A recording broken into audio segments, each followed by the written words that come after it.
E agora, você acompanha pela Rádio Rio de Janeiro o programa Estudo das Obras de André Luiz. Vamos refletir sobre o livro Mecanismos da Mediunidade. Produção e apresentação, Deusa Nogueira. Queridos amigos ouvintes da Rádio Rio de Janeiro, vamos dar continuidade ao estudo da obra Mecanismos da Mediunidade. E hoje entramos no capítulo novo, o capítulo 22, cujo título é Mediunidade Curativa. E ao entrarmos nesse capítulo, é impossível nós não voltarmos ao Livro dos Médiuns. Ao Livro dos Médiuns, seu capítulo 14, que fala sobre os médiuns, o item 7, no item 175, ele fala dos médiuns curadores. E aí ele vai trazer aqui para nós assim. Só para lembrar, falaremos aqui desta variedade de médiuns, porque este assunto exigiria desenvolvimentos extensos demais para o quadro que traçamos.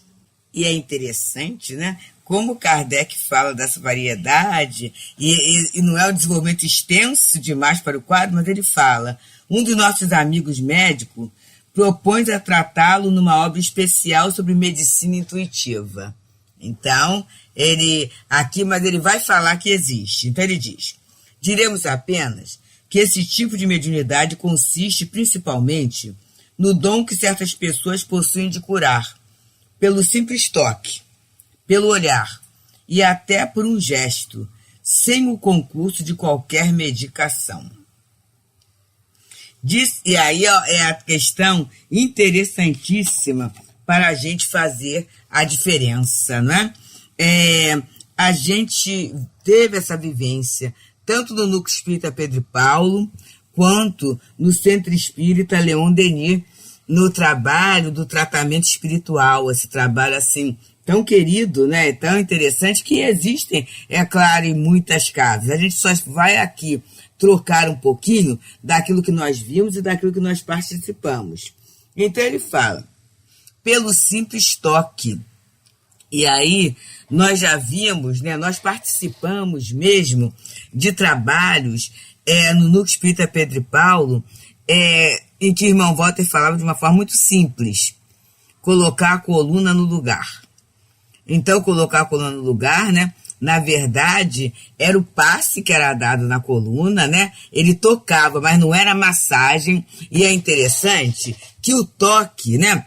Fazia muitas vezes que a coluna mexesse todinha. Estalasse ou mexesse, um toque só. E aí a pessoa, muitas vezes, ignorando aquele processo, porque nem sempre quem chega à casa espírita com a dor conhece o processo, o mecanismo, o funcionamento da medicina espiritual. Então a pessoa falava assim, olha, eu estava com uma dor, e aí ele me deu uma massagem que no instantinho, nunca mais eu senti dor. Aí a pessoa veio e voltava, alguns anos depois, nunca mais eu senti dor. Na verdade, né, era um trabalho de cura. E aí, observa só o papel do médium. E eu vou falar esse trabalho das gestantes, que existe no Leon Denis também, e existia no Núcleo Espírita Pedro e Paulo. E o trabalho era feito às sextas-feiras, após a reunião pública. Naquele momento, né, meus amigos, década de 70, década de 80, nós vivíamos uma outra realidade nas nossas cidades. Então, a reunião acabava, era de 8 às 10, e às vezes ia até um pouquinho além de 10 horas. Em Jacarepaguá, é um bairro aqui do Rio de Janeiro. E aí, logo após, tinha as colunas, 10 colunas, e algumas gestantes, às vezes 10 gestantes para colocar o bebê no lugar. Na coluna, o irmão Walter, junto com o irmão Roberto Pimentel, com a irmã Geni, com a irmã Lucinda, com alguns médios, até amparavam, os médios amparavam segurando no ombro, quer dizer, não amparando segurando no ombro, né, meus amigos? Oferecendo fluido também, né? E os outros ficavam sentados à volta nessa doação fluídica. E ele, então, fazia um movimento, esse toque, E a gente viu pessoas chegarem com colete e saírem andando, outras até com alguns aparelhos e saírem andando com bengala. A gente viu tudo isso, né? Acontecendo na medicina espiritual. Agora olha o papel do médium. Mas para as grávidas, e aí o psiquismo do médium, né? O irmão Walter não tocava. As pessoas ficavam deitadas em cobertores, né? E as grávidas cobertas com o lençol. Coberto com o lençol. E ele, então, se aproximava da barriga com a mão imposta e a gente via através do lençol o bebê virar e, pluf, entrar no local. Quase sempre a gestante, quase nos últimos meses, né? Nos últimos meses, o bebê em posição de nascer. Mas houve um caso em que a pessoa gestante era um tanto complicadinha, né, em função dessas questões que a gente se complica mesmo, né? Então, o que ele fez? O que eu vi? Ele sentado na cadeira, a uma distância boa, e ele olhando, gente, olhando para aquela barriga, né, para aquele bebê, para aquela gestação. E aí, através do olhar, puf, o bebê virou e foi para o local. Então, é isto que é o médium de cura, o médium curador. Ele é capaz de curar pelo simples toque, pelo olhar e até por um gesto, sem o concurso de qualquer medicação. E Kardec nos diz, dir-se-á sem dúvida, que isto é apenas magnetismo. É evidente que o fluido magnético desempenha aqui um grande papel. Mas quando se examina o fenômeno com cuidado, reconhece sem dificuldade que existe algo a mais. A magnetização comum é um verdadeiro tratamento contínuo, regular e metódico. Ali, as coisas se passam de modo completamente diferente. Quase todos os magnetizadores são aptos para curar, se souberem conduzir-se convenientemente, enquanto que nos médiuns curadores a faculdade é espontânea, e alguns até a possuem sem jamais terem ouvido falar de magnetismo, né? E a gente eu vi durante aquele tempo todo, né? Que não era um tratamento. Daí, as pessoas muitas vezes falaram assim, é a sessão de cura. Eu vi a pessoa num dia só ser submetido e está bem. É claro que assim, alguns voltaram, mas era um pouco, era uma coisa mínima. E nós convivíamos com aquelas pessoas que haviam sido beneficiadas, tratadas e tudo, elas continuavam. E a maioria voltava à sua lida profissional, normal, né? A sua vida normal. Quer dizer, na verdade, tinham a gratidão que estavam sendo curados. Mais tarde, com as questões da própria medicina, né? Da própria legislação, não se usa mais esse nome, né, de passe de cura. Agora se fala tratamento espiritual, que alguém até coloca que falar passe de cura, a gente poderia entrar no charlatanismo de prometer alguma coisa que não se sabe se vai realizar, não é? Mas em alguns a faculdade é espontânea, a criatura nem sabe. É aquele que abraça alguém e daqui a pouco alguém está sem dor. É aquela pessoa, como eu já falei da tia Diva, que a criança machucava, vinha correndo para ela. E ela fazia o curativo. E através daquele curativo, daqui a pouquinho, a criança estava curada. A criança estava bem, né? O jovem estava bem, o adulto também. E ela fazia isso de uma forma muito natural. A pessoa fala assim, tem jeito para curativo, tem mão para isso. Mas, na verdade, era o quê? O fluido, esse fluido é curador, né? E, com certeza, eu não esqueço que ela, quando acabava, ela colocava a mãozinha assim, falava assim, Deus te abençoe, ou Nossa Senhora te proteja, quer dizer, sempre no movimento de prece, né? No ambiente de silêncio, no ambiente, na verdade, de unção. E aí ele coloca, Kardec coloca pra gente, no item 175 de O Livro dos Médiuns, quando ele fala sobre médiuns curadores. A intervenção de um poder oculto que constitui a mediunidade torna-se evidente em certas circunstâncias, principalmente quando se considera que a maioria das pessoas que podemos, com razão, qualificar de médiuns curadores, tem recorrido à prece, que constitui uma verdadeira evocação, porque é um compromisso muito grande. E eu fico pensando hoje assim, né? Puxa, tia, que coisa séria. A criatura, ao invés de ir para a farmácia, para o hospital, ia pedir o auxílio, né, na casa daquela pessoa que não tinha a formação acadêmica para isso. E se dá uma infecção? Né? Se alguma coisa ocorre errado, como é que fica isso? Mas olha também o poder da fé, não é? A boa vontade, essa evocação, essa conjugação de valores. Essa conjugação de valores da boa vontade material com os valores espirituais, né? Com esses espíritos que têm o gosto, o prazer de curar. Então a gente já sabe que dificilmente se está sozinho, nunca se está sozinho, como Paulo de Tarso falava. Vivemos rodeados por uma grande nuvem de testemunhas, a gente vive rodeado por essa nuvem e tudo, e aí a gente pensa que aqueles companheiros, a gente aprende que aqueles companheiros que têm essa possibilidade da cura, que têm essa possibilidade desse exercício, naturalmente, ele atrairão espíritos que estão ligados à mesma faixa de interesse. Não necessariamente médicos, mas companheiros, né, habilitados, interessados, treinados na arte de curar.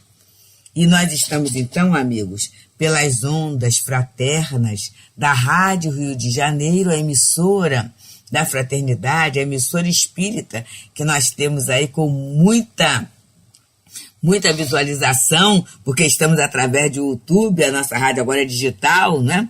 E através também das ondas amigas do rádio, no estudo das obras de André Luiz. Nesse momento, estudando a obra Mecanismos da Mediunidade, entramos no capítulo 22, que fala da mediunidade curativa. E para nos estruturarmos, nós pegamos no livro dos médiuns, no capítulo 14, item 7, médiuns curadores, itens 175, e vamos para o 176, em que ele vai falando, explicando essas questões para todos nós. Então, no item 176, Kardec fala assim: eis a resposta que nos foram dadas pelos espíritos às seguintes perguntas sobre o assunto. Este assunto. 1. Podemos considerar as pessoas dotadas do poder magnético como formando uma variedade de médiuns? Os espíritos respondem: não podeis duvidar disto. Segunda questão. Entretanto, o médium é um intermediário entre os espíritos e o homem. Ora, o magnetizador, aurindo a força de si mesmo, não parece ser o intermediário de qualquer poder estranho? E os espíritos respondem: é um erro. O poder magnético reside sem dúvida no homem, mas é aumentado pela ação dos espíritos, que ele chama em seu auxílio.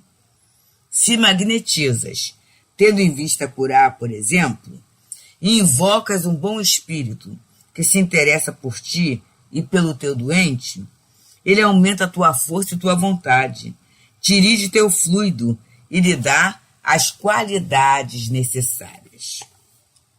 E aí Kardec vem trazendo uma terceira questão, mas nessa segunda já dá para pensar na qualidade do fluido, porque o fluido é neutro.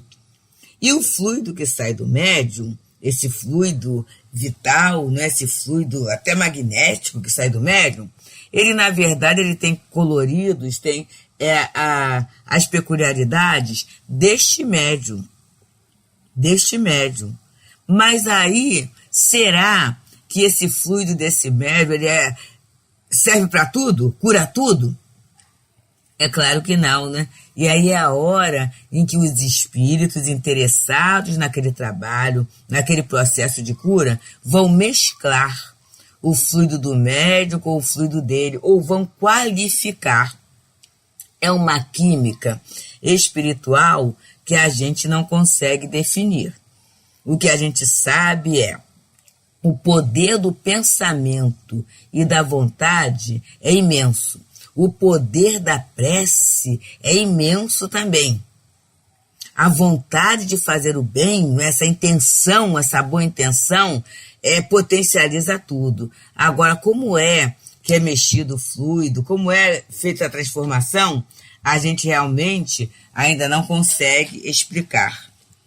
E ele coloca na terceira questão, olha Kardec falando. Há, entretanto, muitos bons magnetizadores que não acreditam nos espíritos. Os espíritos respondem: pensas então que os espíritos só agem sobre aqueles que nele acreditam? Os que magnetizam para o bem são secundados pelos bons espíritos. Todo homem que possui o desejo do bem chama-os sem perceber, assim como, pelo desejo do mal e as más intenções, ele chama os maus. Então, é sempre a ação do nosso pensamento atraindo aquilo que a gente deseja, aquilo que a gente acha melhor. E ele continua perguntando aos espíritos: agiria com mais eficácia aquele que, possuindo o poder magnético, acreditasse na intervenção dos espíritos? Aí os espíritos respondem: ele faria coisas que considerarias milagres. E aí, quando eu falo essa questão do bebê, inclusive tínhamos um médico, o Dr. Ronald, que ele mandava suas pacientes, aquela que os bebês estavam numa posição difícil para o nascedouro, ele mandava muitas das suas pacientes para lá, para o trabalho, né, com as gestantes, botar o bebê no lugar. Então, e o irmão Walter, ele era um médium espírita, né? Era um espírito espírita. Então, isso ajudava muito. Ele sabia que os espíritos estavam atuando. E ele até falava: olha, tem coisas que eu não consigo explicar. Só os espíritos sabem como fazer. Então, essa crença, né, essa certeza, leva a uma evocação da criatura não entrar num trabalho por conta própria, achando eu posso, eu dou conta, não.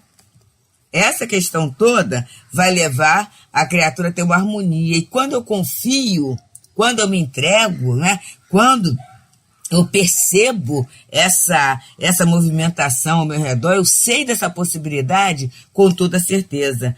Potencializa o fenômeno. E aí, na quinta questão, ele fala assim, Kardec indaga: certas pessoas possuem verdadeiramente o dom de curar pelo simples toque, sem o emprego dos passes magnéticos? E por que é que Kardec pergunta isto? Porque na época da codificação, essas questões do magnetismo estavam em alta. Inclusive, Kardec estudou magnetismo. Ele conhecia magnetismo.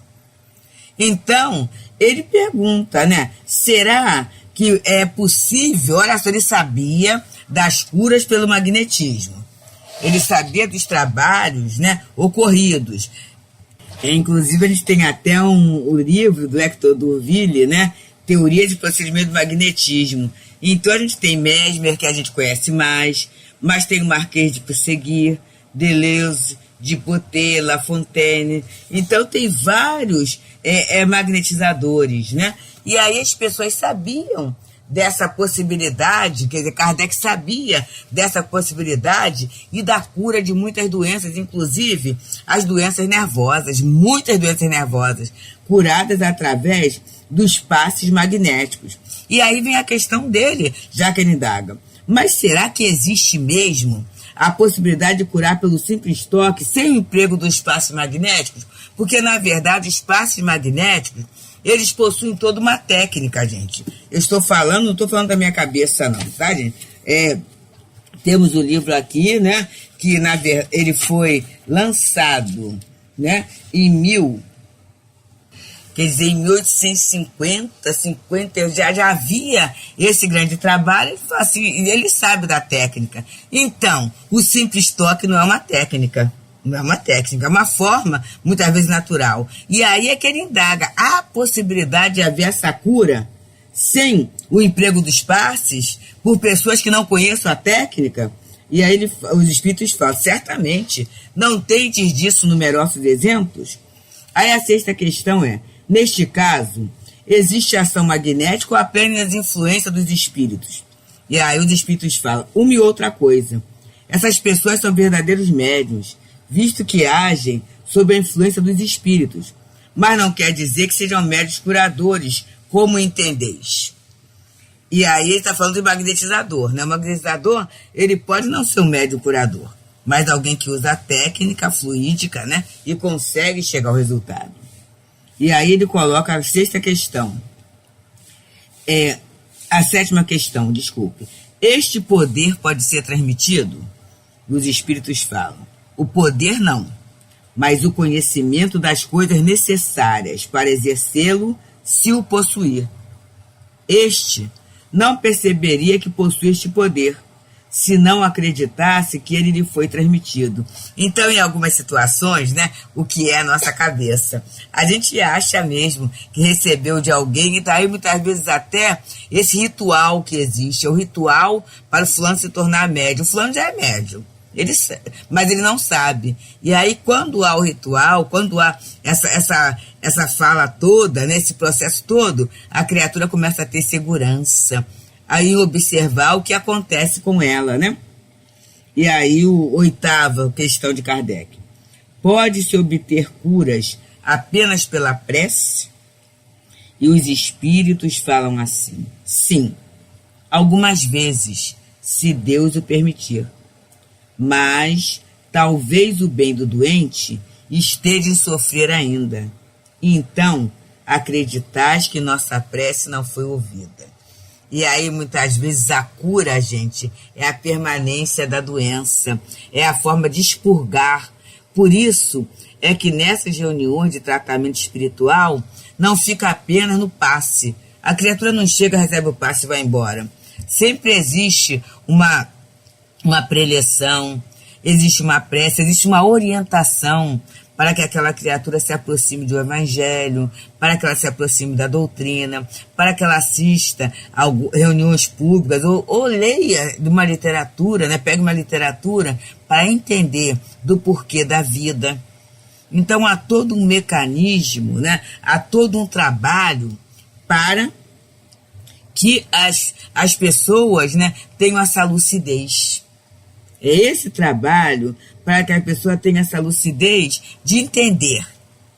Pode haver a melhora? Pode. Pode haver a cura? Pode. Mas não houve por quê? Porque eu ainda preciso de passar por essa prova. E aí, quando eu compreendo o processo, gente, dói menos. Porque pelo menos uma dor eu não vou ter, a da revolta, a de me sentir injustiçado porque estou passando por aquela enfermidade, né? E aí a nona e última pergunta do item 176 do capítulo 14 do Livro dos Médiuns é a seguinte, assim, haverá para isso fórmulas de preces mais eficazes uma do que as outras? E aí os espíritos respondem, somente a superstição pode atribuir uma virtude a algumas palavras, e apenas espíritos ignorantes ou mentirosos podem sustentar semelhantes ideias, prescrevendo fórmulas. Todavia, pode acontecer que, para pessoas pouco esclarecidas e incapazes de compreender as coisas puramente espirituais, o emprego de uma fórmula contribua para lhes dar confiança. Neste caso, não é a fórmula que é eficaz, mas a fé que é aumentada pela ideia vinculada ao emprego de uma fórmula. Então é fantástico, né, meus amigos? Quantas coisas para a gente pensar, nós que somos usufrutuários dessa mediunidade curativa. E por enquanto, estamos no capítulo 22, apenas no título. No próximo programa, continuaremos a estudar, no subtema mente e psicossoma. Que todos nós possamos ter um dia de muita paz, absorvendo da espiritualidade as vibrações da cura, as vibrações da compreensão do sentido de vida, a compreensão de que estamos mergulhados no infinito amor de Deus. Muita paz. A Rádio Rio de Janeiro apresentou o programa Estudo das Obras de André Luiz. Produção e apresentação, Deusa Nogueira.